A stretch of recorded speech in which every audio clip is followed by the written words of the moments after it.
പ്രധാനമന്ത്രി നരേന്ദ്രമോദി അല്പസമയത്തിനകം തൃശൂരിലേക്ക് എത്തുകയാണ്. 3 മണിക്ക് നടക്കുന്ന മഹിളാ സമ്മേളനത്തിൽ പങ്കെടുത്ത് സംസാരിക്കും. നഗരത്തിൽ റോഡ് ഷോയും പ്രധാനമന്ത്രി നടത്തുകയാണ്. കുട്ടനല്ലൂർ, ഹെലിപ്പാഡ് തുടങ്ങി നടുവട്ടം, സ്വരാജ് റൗണ്ട്, കുറുപ്പം റോഡ് തുടങ്ങി നടുവിനാലടക്കം പ്രധാനപ്പെട്ട വേദികളിലൊക്കെ തന്നെ ഞങ്ങളുടെ പ്രതിനിധികൾ തത്സമയം റിപ്പോർട്ടുകളുമായി ചേരുകയാണ്. എല്ലാവരും റെഡിയാണ്. തൃശ്ശൂർ അങ്ങനെ ഇനി ഒരു രാഷ്ട്രീയ കൗതുകത്തിൻ്റെയും ഒക്കെ വേദിയായി മാറുന്നു. പ്രധാനമന്ത്രി എത്തുമ്പോൾ എന്തെങ്കിലും തരത്തിലുള്ള പ്രഖ്യാപനങ്ങളൊക്കെ ഉണ്ടാകുമോ എന്നൊക്കെ എല്ലാവരും ഉറ്റുനോക്കുന്നുണ്ട്. രാഷ്ട്രീയ പരിപാടി ആയതുകൊണ്ട് എന്താണ് സംഭവിക്കാൻ പോകുന്നത് എന്ന് ഞങ്ങളുടെ റിപ്പോർട്ടർമാരോട് തന്നെ ചോദിക്കാം. രാഗിൻ ഇപ്പോൾ ഏത് ഭാഗത്താണ് ഉള്ളത്?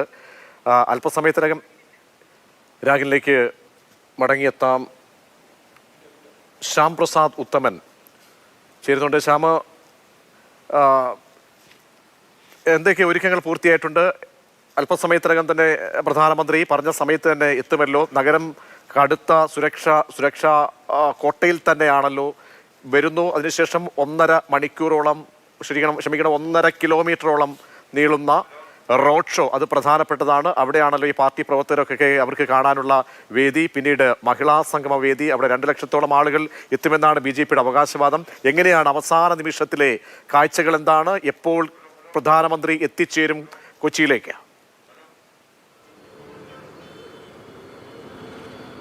പ്രജീഷെ, ഇവിടെ അവസാനവട്ട ഒരുക്കങ്ങളെല്ലാം പൂർത്തിയായിരിക്കുന്നു. ഞാനിപ്പോൾ ഉള്ളത് നിലവിൽ നടത്തറ ജംഗ്ഷനാണ്. അതായത് ഈ കുട്ടനെല്ലൂർ ഗവൺമെൻറ് അച്യുതമേനോൻ ഗവൺമെൻറ് കോളേജിൻ്റെ ഹെലിപ്പാഡിലാണ് ഈ പ്രധാനമന്ത്രി വന്നിറങ്ങുന്നത്. അവിടെ നിന്ന് ഏകദേശം 150 കിലോമീറ്ററോളം 150 മീറ്ററോളം ദൂരം മാത്രമേ ഈ നടത്തറ ജംഗ്ഷനിലുള്ളൂ. പക്ഷേ ഇവിടെയൊക്കെ അത്യാവശ്യം ആളുകളൊക്കെ എത്തിയിട്ടുണ്ട്. പ്രധാനമായിട്ടും റോഡ് ഷോ നടക്കുന്നത് ഇവിടെ നിന്ന് ഒരു 7 കിലോമീറ്റർ അകലെയാണ്. ഈ 7 കിലോമീറ്റർ ദൂരം പ്രധാനമന്ത്രി കോൺവേ അടിസ്ഥാനത്തിലാണ് സഞ്ചരിച്ചു പോവുക. അല്പം മുമ്പ് ഇവിടെ ഒരു ട്രയൽ റൺ പോലെ ഉണ്ടായിരുന്നു. ട്രയൽ റൺ ഏകദേശം പൂർത്തിയായി. പക്ഷേ ഇവിടെയൊക്കെ മൊത്തം ബാരിക്കേഡ് ചെയ്തിട്ടുണ്ട്. ഓരോ ഇടങ്ങളിലും പോലീസ് കൃത്യമായ രീതിയിൽ വിന്യസിച്ചിട്ടുണ്ട്. 100 മീറ്റർ ഇടവേളകളിലാണ് പോലീസിനെ വിന്യസിച്ചിട്ടുള്ളത്. അതോടൊപ്പം തന്നെ ഈ പരിപാടി സ്ഥലത്തേക്ക് ചെല്ലുമ്പോൾ അത് പിന്നീട് കുറഞ്ഞ് 50 മീറ്റർ, 25 മീറ്റർ, 10 മീറ്റർ എന്നിങ്ങനെ ദൂരപരിധിയിലേക്ക് മാറും. നമുക്ക് ഇപ്പോൾ തന്നെ കാണാം തൊട്ടിടങ്ങളിൽ പ്രവർത്തകരും അതോടൊപ്പം തന്നെ പോലീസുകാരും ഒക്കെ സുരക്ഷ ഒരുക്കുന്നതിനായിട്ട് എത്തിയിട്ടുണ്ട്. കൂടുതലായിട്ടും ഈ പരിപാടി നടക്കുന്ന ആ വേദിയിലേക്കാണ് മഹിളകളെ എത്തിക്കുക. അവിടെയാണ് മഹിളാ സംഗമം. എന്നാൽ അതിനോട് അനുബന്ധിച്ച് ഈ ബാരിക്കേഡുകൾ തീർത്തിരിക്കുന്ന ഇടങ്ങളിൽ വിവിധ ജില്ലകളിൽ നിന്നുള്ള പാർട്ടി പ്രവർത്തകരും മറ്റുമൊക്കെ നിരവധിയായിട്ടുള്ള ആളുകൾ ഇങ്ങോട്ടേക്ക് എത്തിച്ചേരുന്നുണ്ട്. നമുക്ക് മറ്റ് ആളുകളോടൊക്കെ ചോദിക്കാം. എവിടെ നിന്നാണ് വരുന്നത്? മോഡിനെ കാണാൻ വേണ്ടിയിരിക്കുവാണ്. എപ്പോൾ നിൽക്കാൻ തുടങ്ങിയതാണ്? ഒരു 1/2 മണിക്കൂറായി. 2 മണിക്ക് കൃത്യമായിട്ട് വരുന്നതാണല്ലോ പറഞ്ഞിരുന്നത്. അത് 1/2 മണിക്കുള്ള ആ സമയത്തിന് കണക്കൂട്ടി എത്തി. പിന്നെ ഇപ്പോൾ 10 മിനിറ്റ് പോയി. അതൊന്നും നമുക്കൊന്നും പറയാൻ പറ്റില്ല. റോഡല്ലേ, അതിലൊന്നും നമുക്ക് വിഷമിച്ചിട്ട് കാര്യമില്ല. എത്തുമല്ലോ എന്നുള്ളൊരു സമാധാനം. പ്രധാനമന്ത്രി വരുമ്പോൾ എന്തൊരു മാറ്റം ഉണ്ടാവുന്നു? 100% ഉണ്ടാവണം. അതല്ലേ നമ്മുടെ ആവശ്യം. മാറ്റം ഉണ്ടാവും എന്നുള്ളത് ഉറപ്പാണ്. അതിൽ സമയമാറ്റങ്ങളൊന്നുമില്ല, കൃത്യമായിട്ട് ഉണ്ടായിരിക്കും. ഇപ്രാവശ്യം തൃശ്ശൂർ സുരേഷ് ഗോപി മത്സരിക്കുമെന്നൊക്കെ പറയുന്നത്. അപ്പോൾ അതിൻ്റെ ഭാഗമായിട്ട് മത്സരിക്കണം എന്നാണ് ആഗ്രഹം. ഇനിയിപ്പോൾ പാർട്ടിയല്ലേ, പക്ഷെ മത്സരിച്ചാൽ ജയിക്കും. അത് ആവശ്യമാണ്. കാരണം എന്തെങ്കിലുമൊക്കെ ചെയ്ത് തീർക്കാൻ കഴിവുള്ളവരുടെ കയ്യിൽ സ്ഥാനം കൊടുത്താൽ അത് നമുക്ക് ഗുണം ചെയ്യും. അതാണ് ഏറ്റവും വലിയ കാര്യം. നമ്മൾ എന്തും ചെയ്യുമ്പോൾ അത് കഴിവുള്ളവരുടെ കയ്യിൽ കൊടുത്താൽ നമുക്ക് അതിനുള്ള ഗുണം ഉണ്ടാവും.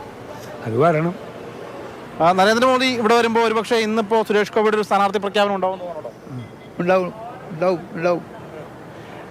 ഞങ്ങളുടെയൊക്കെ ആഗ്രഹം. എല്ലാം നല്ല പഠിക്കാവണം. പ്രധാനമന്ത്രി എന്ന് വെച്ചാൽ ഒരു പ്രത്യേക വ്യക്തിയാണ്. ആള് കാര്യങ്ങൾ ഏറ്റെടുത്താൽ അത് വൃത്തിയായിട്ട് നടക്കും കാര്യങ്ങൾ. അപ്പോൾ അതിലൊക്കെ ഞങ്ങൾക്ക് വളരെ അഭിമാനമുണ്ട്. അങ്ങനെയൊക്കെയാണ് ഞങ്ങൾക്ക് പറയാനുള്ളത്. അതേമാതിരി സുരേഷ് ഗോപി ആയാലും അടുത്ത ഇലക്ഷന് സുരേഷ് ഗോപി ഇവിടെ ജയിച്ചു കഴിഞ്ഞാൽ വളരെയധികം സന്തോഷമാണ്. എന്ന് വെച്ചാൽ നല്ല വ്യക്തിയാണ്. ആള് മറ്റേ ഇത് നോക്കിയിട്ടല്ല, നല്ല വ്യക്തികളാണ്. അപ്പോൾ അതുകൊണ്ട് ജനങ്ങൾക്ക് ഗുണങ്ങളുണ്ടാവും. അതാണ് പറയാനുള്ളൂ. പറഞ്ഞ മോളെ പ്രധാനമന്ത്രി കാണാൻ വന്നതാ. പിന്നെന്താ പറയണ്ടേ? അല്ല മുമ്പ് കണ്ടിട്ടുണ്ട്, ചെറുപ്പത്തിലാ കണ്ടേ. ഇവിടെ വെച്ചിട്ട് തന്നെ പിന്നെ കണ്ടിട്ടില്ല.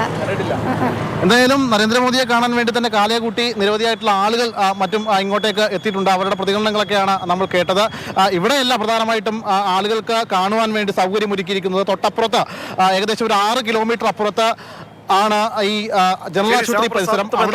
നമുക്ക് സ്വരാജ് റൗണ്ടിലേക്ക് കൂടി പോയി വരാം. അവിടെ ബിനിലുണ്ട്. ബിനിൽ, BJPയെ സംബന്ധിച്ചോളം വലിയൊരു രാഷ്ട്രീയ ഊർജ്ജം പകരുക എന്നതാണ് മോഡിയുടെ വരവിലൂടെ ലക്ഷ്യമിടുന്നത്. കാരണം സംസ്ഥാനത്തെ എ ക്ലാസ് മണ്ഡലമായി ഗണിച്ചിരിക്കുന്ന ഒരു മണ്ഡലം തന്നെയാണ് തൃശ്ശൂർ മണ്ഡലം. അപ്പോൾ ഒരുപാട് ഹോപ്പുണ്ട് എന്ന് അവകാശപ്പെടുന്നുണ്ട്. ഈ പ്രധാന വേദി വനിതകളെ പോലും ആകർഷിക്കുന്ന തരത്തിലേക്ക് ഒരുക്കുന്നതിൽ തന്നെ പ്രധാനപ്പെട്ട രാഷ്ട്രീയ ലക്ഷ്യങ്ങളുണ്ട്. 2 ലക്ഷത്തോളം പേരെ അണിനിരത്തും. അത് തൃശ്ശൂരിൻ്റെ അടക്കം വിവിധ മേഖലകളിലെ പൗരപ്രമുഖർ കൂടി, അതായത് ഈ BJPയുടെ അല്ലെങ്കിൽ സംഘപരിവാർ സംഘടനകളുടെ രാഷ്ട്രീയത്തിനും അപ്പുറത്തേക്കുള്ള പല വേദികളിൽ നിന്നുള്ള രാഷ്ട്രീയ സാമൂഹ്യ സാംസ്കാരിക വേദികളിലേക്ക് പ്രമുഖരെയൊക്കെ അണിനിരത്തും എന്ന് അവകാശപ്പെടുന്നുണ്ട്.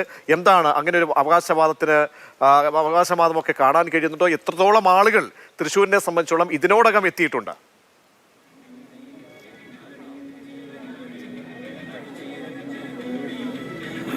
പ്രജീഷ്, തൃശ്ശൂർ പൂരത്തിൻ്റെ മണ്ണിൽ നരേന്ദ്രമോദിയുടെ ഒരു മിനി പൂരമാണ് നമ്മളിപ്പോൾ കാണാൻ പോകുന്നത്. അതിനുള്ള എല്ലാ ഒരുക്കങ്ങളും ഇവിടെ പൂർത്തിയാക്കി. നമ്മൾ ദൃശ്യങ്ങളിൽ കാണുന്നത് സ്വരാജ് റൗണ്ട്, അത് തുടങ്ങുന്ന ഭാഗത്തെ ജനറൽ ആശുപത്രി ജംഗ്ഷനാണ്. അവിടെ നിന്നാണ് പ്രധാനമന്ത്രി നരേന്ദ്രമോദിയുടെ റോഡ് ഷോ ആരംഭിക്കുന്നത്. ആ റോഡ് ഷോയ്ക്ക് മുന്നോടിയായി ഈ റോഡിന് ഇരുവശവും, സ്വരാജ് റൗണ്ടിന് ഇരുവശവും BJP പ്രവർത്തകരെ കൊണ്ട് നിറഞ്ഞു കഴിഞ്ഞു. പുഷ്പവൃഷ്ടിയിലൂടെ പ്രധാനമന്ത്രിയെ ആനയിച്ചു കൊണ്ടുപോകുക എന്നതാണ് BJP പ്രവർത്തകർ ഉദ്ദേശിക്കുന്നത്. നേരത്തെ കൊച്ചിയിൽ യുവം പരിപാടിക്ക് പ്രധാനമന്ത്രി എത്തിയ ഘട്ടത്തിൽ അദ്ദേഹം അവിടെ നിന്ന് തേവര ജംഗ്ഷനിൽ നിന്ന് അദ്ദേഹം റോഡിലൂടെ നടന്നുകൊണ്ടാണ്, ഏതാണ്ട് 1.5 കിലോമീറ്ററോളം നടന്നുകൊണ്ടാണ് യുവം വേദിയിലേക്ക് എത്തിയത്. അതുപോലെ തന്നെ ഈ സ്വരാജ് റൗണ്ടും ചുറ്റിക്കറങ്ങിക്കൊണ്ട് നരേന്ദ്രമോദി തൃശ്ശൂരിനെ കയ്യിലെടുക്കുമെന്ന് തന്നെയാണ് BJP പ്രവർത്തകർ പ്രതീക്ഷിക്കുന്നത്. അതുകൊണ്ട് തന്നെ അവർ ആ വലിയ ആവേശത്തിൽ തന്നെ ഒരുങ്ങി നിൽക്കുകയാണ്.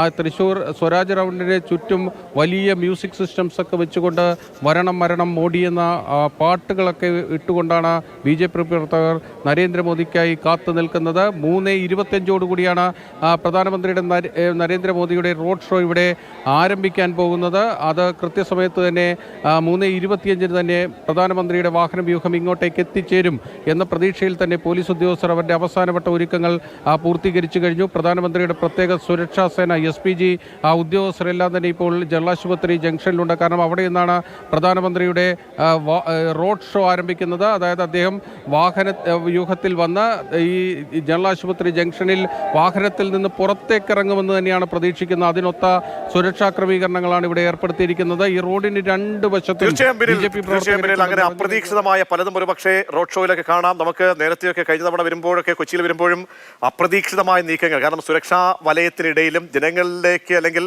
റോഡിലേക്ക് നടന്നു പോകുന്ന പ്രധാനമന്ത്രിയെ കണ്ടിട്ടുണ്ട്. അപ്പോൾ രാഷ്ട്രീയ തട്ടകം കൂടി ലക്ഷ്യമിടുന്നു. അതൊക്കെ ഗണിച്ചുകൊണ്ടുള്ള പല ശരീരഭാഷയൊക്കെ ഒരുപക്ഷെ നമുക്ക് പ്രതീക്ഷിക്കാം. നരേന്ദ്രമോദിയുടെ വരവോടുകൂടി ഇനി നമ്മൾ പോകുന്നത് രാഗിനിലേക്കാണ്. രാഗിൻ പ്രധാനപ്പെട്ട വേദിയിലേക്ക് തൊട്ട് അടുത്തുണ്ട്. രാഗിനിലേക്ക് നമുക്ക് ഉടനെത്താം. പുതിയ ദൃശ്യങ്ങൾ, ഒരുപാട് ആളുകൾ നരേന്ദ്രമോദിയെ കാണാൻ രാഷ്ട്രീയ ഭേദമന്യേ കൂടി എത്തുന്നുണ്ട്.